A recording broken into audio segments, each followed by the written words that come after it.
Sobrang bait ng asawa ko. Hindi niya deserve ko anong nangyari sa kanya. Hindi talaga natin may iwasan na aksidente. This is not an accident. My husband was killed.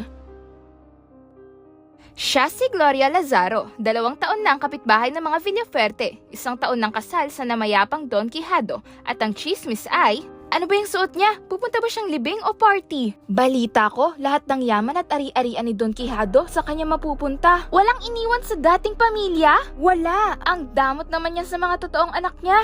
Gloria, tama na. Alam kong masakit, pero kailangan nating mag-move on. No! Hindi ako naniniwalang aksidente siyang nalaglag sa building. Lasing siya, Gloria, at kilala mo siya kapag lasing. May tumulak sa kanya. Sigurado ako doon. Gloria! Lara Lazaro, ang kapatid ni Don Quijado. Lara, please. You have to believe me. That's enough! Ayan naman si Doña Maria, ang pinakapinuno ng pamilya Lazaro. I just lost my son, so please stop with all your nonsense. Pero mama, Gloria, alam kong hindi maganda ang lugar na kinalakihan mo, pero huwag mo sanang idamay pa ang anak ko. Mama! You need to heal, Iha. I have friends who are experts who can help you. You want me to go to therapy? Please, think about my offer.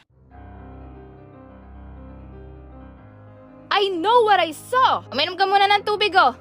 Hindi ka ba naniniwala sa akin? Hindi importante kung naniniwala ako sa'yo hindi. Kasi kahit maniwala ako sa'yo, walang kwenta kung wala tayong ebidensya. Heist. Ano yun? Ano? Roses are red, violets are blue. Our love is alive, and so is my surprise. Kanino galing yan? Hindi ko alam. This is not a good prank. Sino may access ng bahay mo? Kami lang mag-asawa. Naka-voice recognition yung gate ng bahay namin. Ah, kami susi-susi lang eh. Pero teka, sino maglalagay nandyan? Black? Tus Mariosep kang bata ka, aatakihin ako sa puso dahil sa'yo. Camera ba yan? Sige, ilalagay ko to sa hindi makikita. Salamat, Black. Nathaniel, anak, wash your hands. Kakain na tayo. Okay, mommy! Check ko lang saglit yung camera.